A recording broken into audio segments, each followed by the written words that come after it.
हनुमान जी तो भक्ति की संजीवनी बूटी लेने जा रहे हैं, और यह कथा से मिलती है भगवान की भक्ति। और कालने में इसलिए कथा कह रहा है ताकि हनुमान जी भक्ति तक न पहुंच सकें।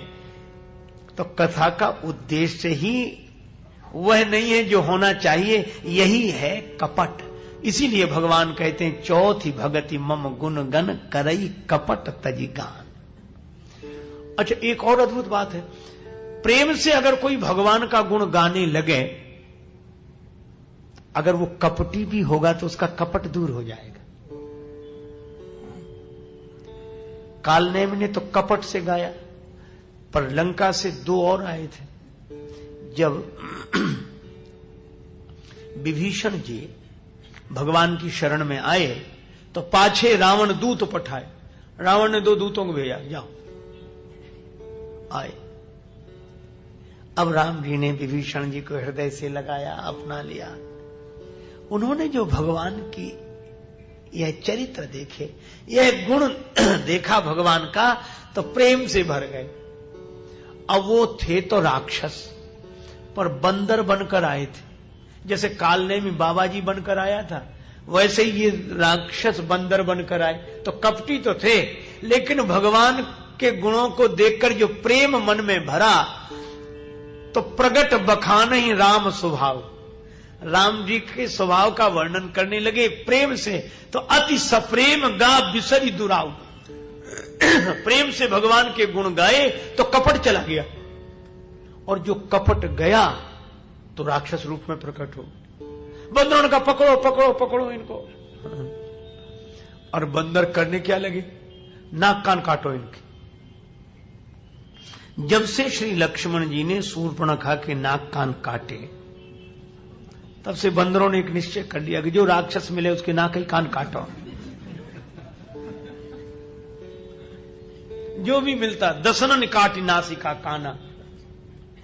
और इन राक्षसों के भी श्रवण नासिका काटे लागे, इनके नाक कान काटो। बंदरों से किसी ने पूछा कि नाक कान ही क्यों काटते हो?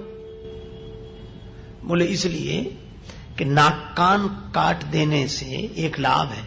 क्या? बोले ये जब लौट कर जाएंगे ना, तो इनके घर वालों को पूछना नहीं पड़ेगा कि कहां गए थे। रावण को भी नहीं पूछना पड़ेगा कि कहां गए थे, वो देखते ही समझ जाएंगे वहीं गए होंगे जहां शूर्पणखा गई थी। अपने आप पता लग जाएगा। और इसलिए भी इनके नाक कान काटो। नाक के दो अर्थ, नासिका को भी नाक कहते हैं और स्वर्ग को भी नाक कहते हैं। नाक पिना कहीं संग सिधाई, नाक। और दूसरी बात, कानों को श्रुति कहते हैं, और श्रुति वेदों को भी कहते हैं। श्रुति और स्वर्ग दोनों के विरोधी हैं यह राक्षस। यह ब्रह्मांड में श्रुति और स्वर्ग नहीं रहने देना चाहते हैं। तो भगवान का संकेत है कि जब ब्रह्मांड में नहीं रहने देना चाहते तो पिंड में ही काहे को रखते हो, हटाओ ये नाक कान का है। और इसलिए भी इनके नाक कान कटते हैं कि नाक माने प्रतिष्ठा,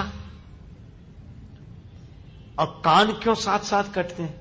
का जब कोई सदुपदेश सुनकर कान का सदुपयोग नहीं करता तो उसकी नाक कटे बिना रह नहीं सकती, वह तो प्रतिष्ठा जाएगी।